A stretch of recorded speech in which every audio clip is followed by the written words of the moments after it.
Hello everyone, I'm George Taylor from ImagiNERDing in a sea of people here at EPCOT Center, trying to navigate this crowd into the park itself. Always amazed, it takes so long to get into the parks now. They're always so crowded. I guess that's good for the company itself. But I'm here today to see if I can find any old school Epcot still around.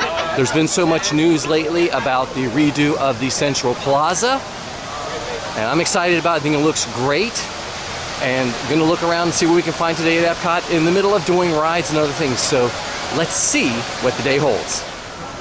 So the character meet and greet spot here once you get into the front part of Epcot was done by a good friend of mine and is actually a throwback to an old Herb Ryman concept painting as well. It's a beautiful throwback to old Epcot. Maybe not what we were thinking of, but I still love it. Here at the beginning of the park, underneath Spaceship Earth, which unfortunately is down right now, you have the camera center and the gateway gifts on the other side, which still have a lot of that charm. The past few times I've been to Epcot, Spaceship Earth has suffered random breakdowns. I'm not sure if you know, it is scheduled to go down sometime this year for a complete refurb, including replacing the ride vehicles and the tracks, from what I understand. So if you're here and it's open, I would suggest jumping on it because I'm not sure when it's going down. Don't know if they published the dates. But the fact that it was closed first thing in the morning and it's been closed on multiple occasions doesn't bode well for this beloved attraction. This area outside of one of the closed Innoventions with the planters is mirrored on the other side where the electric umbrella is, and is actually in the early designs of the park, try to find a map of it, shows that there were water features here. And when you came into the park, there would have been little lakes or ponds in this area. Outside of Fountain View, where you can get your early morning Starbucks coffee, and outside of the old Innoventions, is this symbol from Epcot of the Communicore. Very special place back in the early days. A little hidden detail behind the sign. I'll often have discussions with people about what constitutes vintage or old school or something else like that. Before you hit the Land Pavilion, the Living with the Land Pavilion, there is a little circle, science circle here in the pavement, which we'll take a look at. And it outlines various important events through the history of science. And it's been here, I think, since the mid-90s. I think probably 94, 96, somewhere around there. And it's, to me, this is still old school, but maybe not old school. And at one point in time, somebody had said this was the exact center of the Walt Disney World property. I've never been able to confirm that, but I like the concentric circles. And we'll take a look at some of these. 1973, genetic engineering. And then in 1971, the microprocessor. Let's head over to the center, see what it looks like. Of course, there's me. Hello, everyone. I'm gonna go around. So here in the center, you've got the wheel, 3500 BC, Sumerians, and various quotes about science. Stone tools, and as you go out through the concentric circles, you get different information. Astronomical telescope and atomic theory. So I still love this though. Again, another example of semi-old school Epcot with their signage. So they don't replace that very often. Of course, standing here, you get a good listen to the soundtrack of Epcot. Here at the Land Pavilion, you have got this impressive mural that was done by the same gentleman, I believe, that did the mural in Cinderella's castle. And there's some interesting history behind that that you may not be aware of.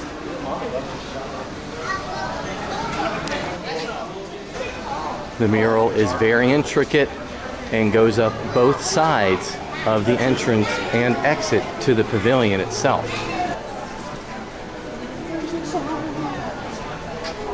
Hans Schaff was a German military interrogator. He's actually known as a master interrogator for the Luftwaffe in the Second World War. He emigrated to the United States in 1948 and began successfully creating and selling mosaic artwork. His daughter-in-law, Monica, helped him create the 5 15-foot-tall mosaics in Cinderella Castle and the mural for the Land Pavilion.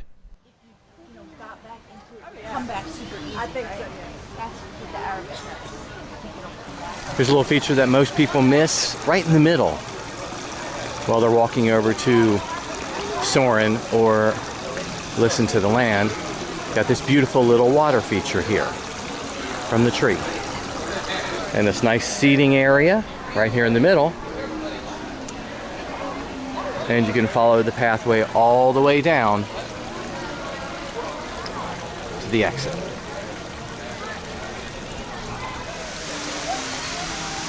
Thematically, the water is cascading over the land, featuring Soarin', because that's important to know since you can't see Soarin' from the outside of the building. But you can see how the mural continues over here.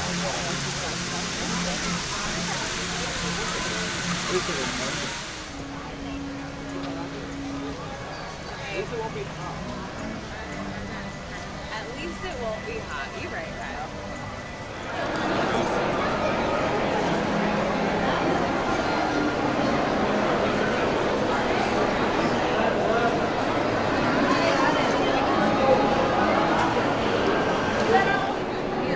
I always like to stop and take a few moments to check out the waiting area. This used to be for the Circle of Life, but there's some fanaticism on the web about wall carpet. That's exactly what this is. Carpeting on the wall. But you don't see much any longer in Disney attractions.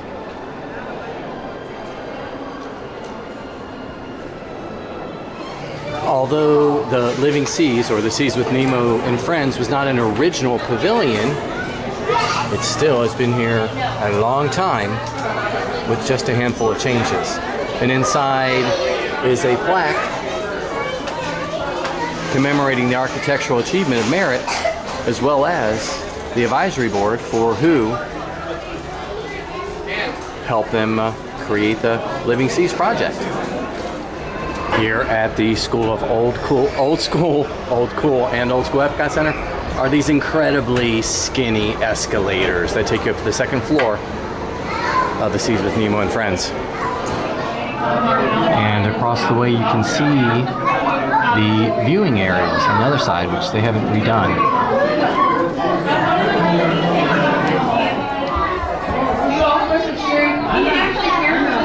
This is the section of the ride that used to go through the aquarium before it just changed over to Nemo and Friends, and you could see on 3 sides as you went through to see the fish swimming around you. At the time it was a fairly unique experience, which I guess today is comparable to the moving walkways through most aquariums where you go through the dome. But you gotta remember, this was built in the early 1980s.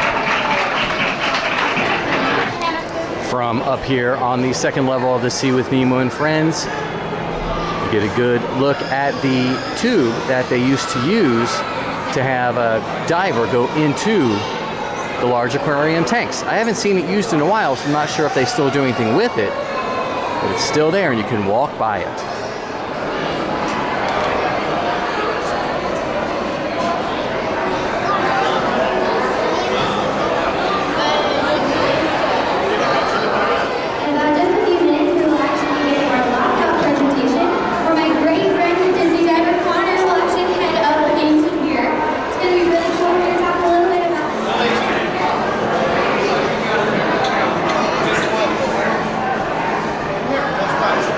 It's all right.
I just finished a few minutes walking around the seas with Nemo and Friends, trying to find some of the old school EPCOT Center that we've been talking about. But I just got to experience the diver lockout show, which is something that they've done since the beginning of the Living Seas, and I'm glad that they still do it. And talking to the cast member, they do it about 4 times a day, which is pretty exciting. And the kids really loved it that were there, had a great time, and it was neat to see him. His name was Connor, great cast member, really mugged it up for everybody, but he had a great time with it, and I enjoyed watching. Unfortunately, I can't get very close to this one, but it's a nice semi-old school throwback. Love the design, looks more like Tomorrowland than Future World. And I know it's not an original structure, but I know it's been here since at least the mid-90s. Love the architectural. Not quite Googie, but like I said, more Tomorrowland. One of my favorite old school EPCOT moments that you can't always experience is back here in the restrooms of the Imagination Pavilion. You need to take a break, it's nice and cool, lots of great air conditioning, but they play the old soundtracks to EPCOT, especially the Journey into Imagination and some of the other early 1980s EPCOT soundtracks. So if you need a break, you need to stop, you need a bathroom break, this is the place that you want to go. Check out the bathrooms here behind the Imagination Pavilion for some good old-fashioned auditory EPCOT feels. Never mind, strike that. Don't worry about that. Audio sensations, that's what we'll say. From the opening of the Imagination Pavilion, the wonderful upside down waterfalls and the Imagination Pyramid. A lot of people just walk by and don't pay attention to them. But as you can see, it takes imagination to make water flow uphill. And here we are at the backside of the water at Imagination. Pretty much use the backside of water joke everywhere I go. I know, I'm a dad, can't help it.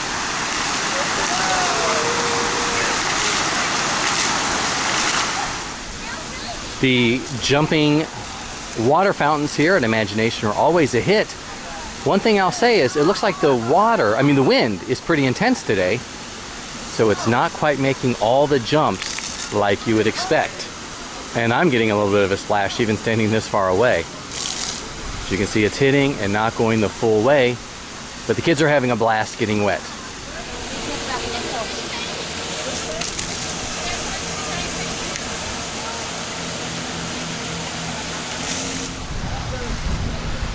As you can see, because, it tricked me that time. There we go. Oh, that time it made it. Now, I know there have been some renovations to this pavilion, but it's still nice to see the old lamppost still here, as well as they are still keeping the trees shaped sort of like they've done in Future World and in Tomorrowland, and other places like that. But this is a very nice place to be until the film gets out, and then it gets mobbed for a little while. But this is a quiet place to hide and rest, a little bit of respite, charge your batteries, and just enjoy it for a few minutes.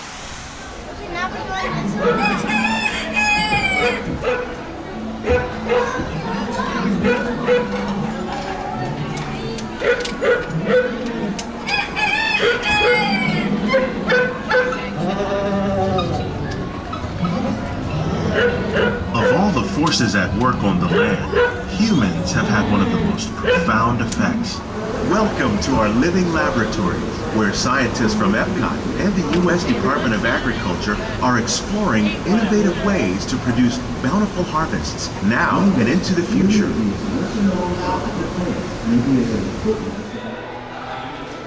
So here in one of the former Communicore buildings, they've got this fantastic little timeline from the 25th anniversary of EPCOT that they've left up. There used to be a museum on the other side of this. And it's got some really cool things in here that you may not have known. It goes all the way up to 2016 at this point in time, which is nice. So back here by guest relations at EPCOT are the old World Key kiosk spots. They were moved back here a while ago and then boarded up. So now it's just sort of a border and a shade wall for this area of Epcot. But I'll try to put a link in the video to my article on the World Key kiosks so everybody can see what these were if they aren't familiar with them. I guess another area you can consider old school Epcot is the Odyssey restaurant, which is just now used for festivals throughout the year. But there's been some changes on the inside, but not a lot of changes on the outside of this restaurant. So another great area here at Epcot's right outside the restrooms and baby care center. So you've got these great signs that have been here forever, along with this fantastic triangular shaped planter, which just screams late 1970s Tomorrowland Epcot. So absolutely love it. Just another angle of the Odyssey restaurant. Quite an anomaly. Quite an anomaly. Okay. Give me a little hungry. But I love the whole area with the baby center and the first aid in the back as well. We're still ornamentation on the side of the pyramid.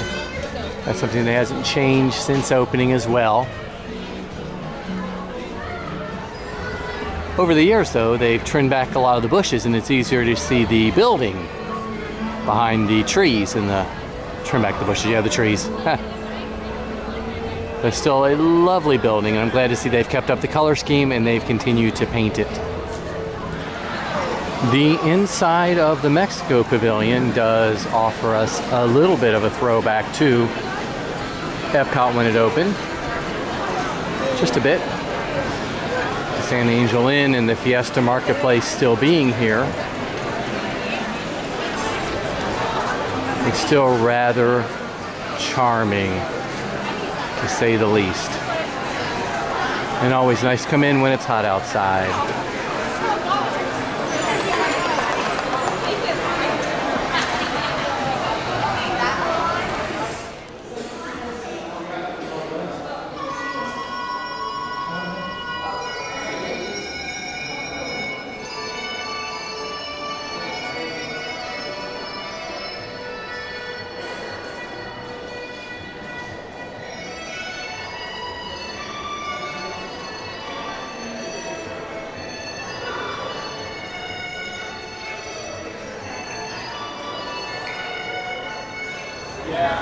So here in Mouse Gear, we've got, I'm trying to get a good angle for it. We've got some vintage Epcot from the Dream Finder. And Journey into Imagination with Figment. Next time you're in Mouse Gear, take a look up. There's some neat things hanging around up there. I forgot to record a video as I left France Pavilion after seeing the France film. Just want to remind everybody that is a little piece of original Epcot. Basically, that is the only pavilion that is still untouched, more or less. They did digitally update the film, but it's the exact same film without any changes. So if you're looking for old school Epcot, that's definitely one you want to check out.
Thank you so much for joining me on this video tour slash crusade today to find old school Epcot here at the park today. Since we know the entrance is about to be changed and renovated, there's a lot of excitement about Epcot now, or always has been, but there's a lot going on. So I hope you guys enjoyed this look.